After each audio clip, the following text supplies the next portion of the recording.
What's going on, you guys? It's Electric Enzo here, and today, I'm not gonna lie, it's freezing cold. For Florida, at least. You can see I'm wearing a hoodie. That never happens here. But today, we're gonna be going over the top 10 best American Ninja Warrior obstacles as seen on ANW and as seen in gyms around the country. Before we get into it, make sure to enter the 500 subscriber giveaway. All the details are in my 500 subscriber giveaway video. So let's get started. Number 10 is a very lock-off intensive obstacle, a very difficult obstacle, especially for people who just started Ninja. I don't think I've ever seen someone who just started Ninja be able to do this one, and it's pretty crazy. It's the Iron Maiden. So have you guys ever seen a pegboard before? I'm sure you have. So basically it's where you take pegs and put them into different holes, and you usually would hold like a lock-off to get more control to put them in the holes, but you don't have to. And that's the problem with the Iron Maiden. You have to hold a lock-off to complete this obstacle. But with the pegboard, it's a lot easier because you can just swing and kind of like aimlessly place it in the holes. But with the Iron Maiden, you have to hold a lock-off, and you're holding onto a PVC as well, so it can spin out from your hand immediately if you're not careful enough and if you don't hold the right amount of lock-off. There are certain Iron Maidens that spin less than others, but lock-offs are an extremely important skill for this obstacle, and if you don't have them, you're not going to be able to do it. And lock-offs take a long time to build up, so this obstacle is super hard, probably one of the top 10 hardest of all time as well. Let's move away from the lock-off intensive obstacles. Coming in at number 9, we have the Wingnuts. I love this obstacle. It kind of revolutionized Lachey's, but it was introduced in the Daytona qualifiers in either season 8 or 9, not sure which one, by the Maker Ninja, Kevin Carbone. So I don't have too many clips of these, so you might be seeing some ANW clips or some older clips, but essentially you're catching the front of this big contraption and you're lacheying to the side and then catching the front again. So if you've never tried it before, it's a super awkward movement, and I think it changed Lachey's for the better, because Lachey's were usually just going forward and catching something, usually just a bar, but this kind of changed it to, you know, a more innovative way to think about Lachey's. You're lacheying to the side. It's such a different technique needed than a normal lachey. This obstacle has actually, you know, evolved itself into the skills challenges as well. They did like 15-foot wingnut lachey's in the All-Star Skills Special, and that's insane. I mean, it also made it to stage 2 with the huge wingnut lachey's. This obstacle has really changed Ninja Warrior for the better, so it comes in at number 9, and it's also really fun. Coming in at number 8, we have the Sky Hooks. I love the Sky Hooks. They're a really fun obstacle. Basically, the aim of it is you're taking a ring and you're hopping it from one hook to another. And basically, this was one of the first obstacles where you had to take something with you. Usually, in the earlier seasons of ANW, you just were on like something static and you had to like swing and jump and whatever, you know, walk, you know, whatever it was. But Sky Hooks were one of the first obstacles where you had to take a hold with you, and you had to take that ring with you and hop it from hook to hook. It's not a super hard obstacle, but it's really fun, and if you do it in different variations, it can be really hard. I'm going to show a clip from an Anton Fomenko video. He did this crazy ring move going from one to another, but one of them was backwards, so you had to take it off immediately and push it into the next one. I'm sure you're seeing it right now. Sky Hooks have so many different variations. There's so much you can do with them, and Lachey obstacles are always fun, so it comes in at number 8. Coming in at number 7, we have one of the most difficult obstacles, and I've heard a lot of people say it is the most difficult obstacle, the vertical limit. This obstacle has never actually been seen on American Ninja Warrior, only Sasuke and throughout gyms across the country in different competitions and just in open gyms or whatever it is. But this obstacle is crazy. It's like a cliffhanger, but you're holding it upside down and you basically have nothing to hold on to. Like at NNL Finals, for example, in my group for teens, it was a 7mm vertical limit. So that was pretty crazy for teens. I'm pretty sure for adults it was like 3mm or something. No one completed it. It was crazy. Maybe it was 4mm. I'm not 100% sure, but the point is this obstacle is grueling. You're seeing clips of it right now. It may look easy if I go through it fast, but it is not easy whatsoever. It is a grueling gauntlet of an obstacle, and the more you have, the harder it gets. Yeah, this obstacle, I used to be terrible at it. I couldn't even make one move, but now I can at least make like 10 to 20 moves if I needed to, so that's awesome on it. So I've seen a lot of improvement, and I can't wait to keep improving on it, but it's a really fun obstacle, especially for me, because I think it's the obstacle that I went from being really bad at to at least being somewhat good at, because yeah, there's some obstacles that I was bad at and I'm now good at, but that obstacle was my least favorite obstacle, and now it's one of my favorites, so it comes in at number 7. Coming in at number 6, we have the Ultimate Cliffhanger. I mean, I'm saying Ultimate Cliffhanger as like the cliffhanger on the show, but this can be any cliffhanger variation. Again, this is an obstacle I used to hate. I used to hate grip strength related stuff, but cliffhangers, there are so much you can do with it that I can't not put it on this list. You can do crazy grip gauntlets with these, with like 1/2 and 3/4 of an inch cliffhangers with like transfers down and back, Lachey's from cliffhanger to cliffhanger. or you could have a super insane like Lachey one with even like 1.5 inch or 2 inch cliffhangers. So you can go crazy with these. There's so many variations you can do, and there's so many different companies you can buy these from, or you can make them yourselves. Cliffhangers are insane, and they're really easy to make too. You just have to cut a block of wood. It's not too bad. So cliffhangers, there's so much you can do with them. You can build them yourself. There's so many lines you can make with them. So I don't know what I'd be doing if I didn't put this on the list. It's been a staple on the show for so long now. How long? How long has the show been around? 12 seasons? So yeah, it's been a staple on the show for 12 seasons. Been a staple on Sasuke for 38 seasons. Like, I can't not put it on. It's such a staple for these kind of competitions. So comes in at number 6. Coming in at number 5, we have an obstacle that I just tried for the first time like a few months ago. It's Slingshot. I really like this obstacle. I think it might be because I'm a little hyped about it from, just trying it a little bit ago, but I still like the obstacle a lot. It's like the flying bar, except you're landing on bungees, so it's less like variations that you can do, but it's such a cool obstacle. So I'll show you a clip of it right now of me doing it in the Jungle Gym comp. I'm sure you're seeing it.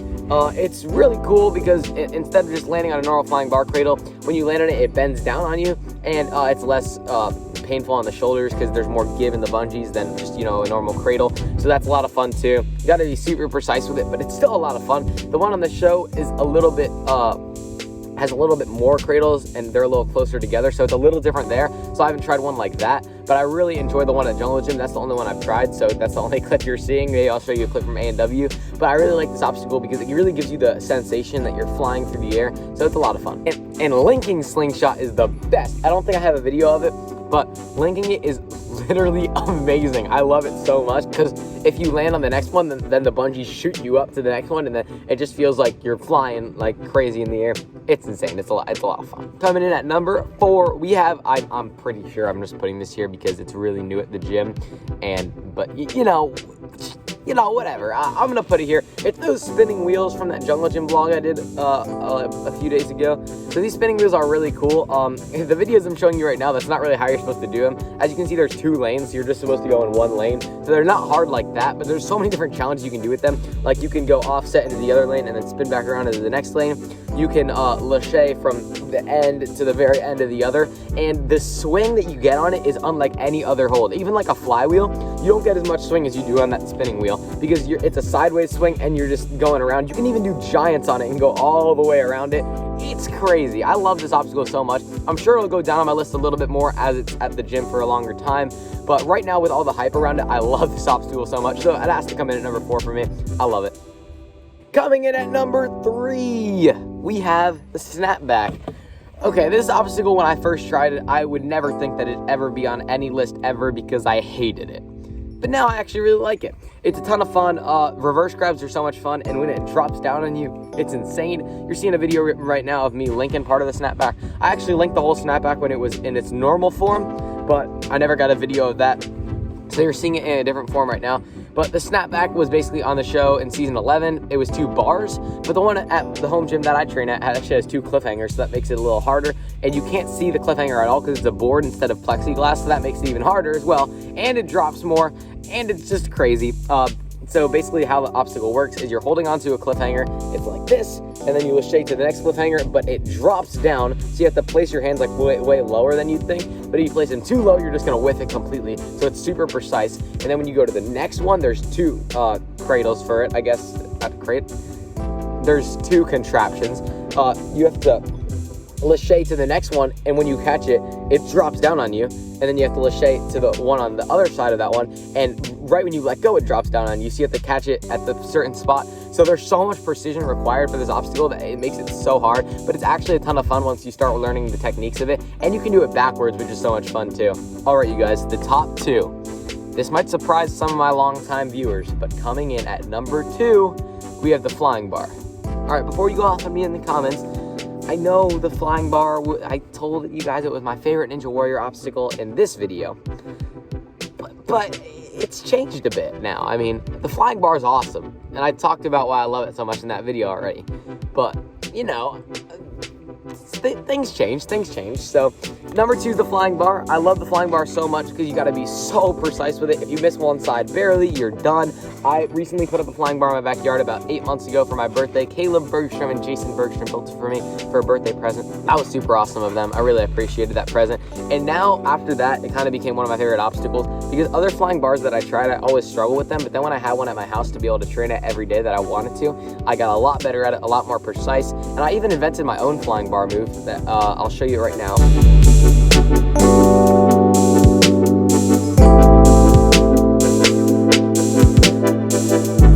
Really sketchy. You have to hold both sides of the bar and hop it onto one cradle. If you miss at all, you're gonna hit your head on the cradle because my cradles are so low down, so that's very sketchy, but I still got it right. They're usually at the end of courses, and I love techie obstacles at the end of courses. That's always a fun way to end a course, even on stage 3. Techie obstacles are usually not on stage 3, but flying bar is sometimes on stage 3, so it's super fun to see like a techie obstacle at the very end of the course. So you're going through this whole grip gauntlet, but then you have to finish it out with this insane flying bar moves, and on the show they're pretty big moves. I think they're 6 feet. Flying bar is so much fun. Coming in at number 1, the double salmon ladder. I mean, there's so many people that are better than salmon ladder than me, but I love the salmon ladder. I feel like there's more variations that you can do on it than anything else. There's so many new tricks that are being learned with it every single comp, every single time someone creates one. I feel like I'd be doing it a disservice if I didn't put it at number 1 or at least in the top 3. I love salmon ladder. So many different moves you can do with it. I've done more tricks on the salmon ladder, I think, than anything else that I posted here, that I put in my compilations. You know, even on my fail compilation, I had more salmon ladder fails than anything else. I love the salmon ladder. It's so much fun. And I mean, I'm not the best at the salmon ladder by any means. I'm not, like, it's not even one of my best obstacles compared to so many other people, but it's still a lot of fun. It's been a staple on both Sasuke and American Ninja Warrior for so long now. I don't follow Sasuke as much as I follow American Ninja Warrior, but I'm sure it's been on Sasuke for a long time. It's been on American Ninja Warrior for a while. I know it wasn't on season 1, but after that, it was on it for a long time. So that was originally when it was just the normal salmon ladder, and then it moved on to the double salmon ladder, then it moved on to the crisscross salmon ladder, then it moved on to like the up-down salmon ladder. You know, there's been a lot with the salmon ladder, and I think it deserves the number 1 spot because of the evolution it's seen over the past 10 years in American Ninja Warrior, going from just an easy 6-inch gap in between it to now people doing quad skips and insane stuff that probably would have been unimaginable just 10 years ago. That's going to do it for this list. Thank you all so much for watching. If you did enjoy, please make sure to like, subscribe, and comment down below what you would like to see next. Please make sure to share this with your friends. Helps the channel out so much. I've been seeing so much growth lately, guys. I can see where this channel is going, and I know it's a bright future. So please keep sharing these videos. It really helps me out a lot. I know I say it at the end of every video, but please keep sharing. You guys, my loyal fans, you guys are the best, and I'll see you guys in the next one.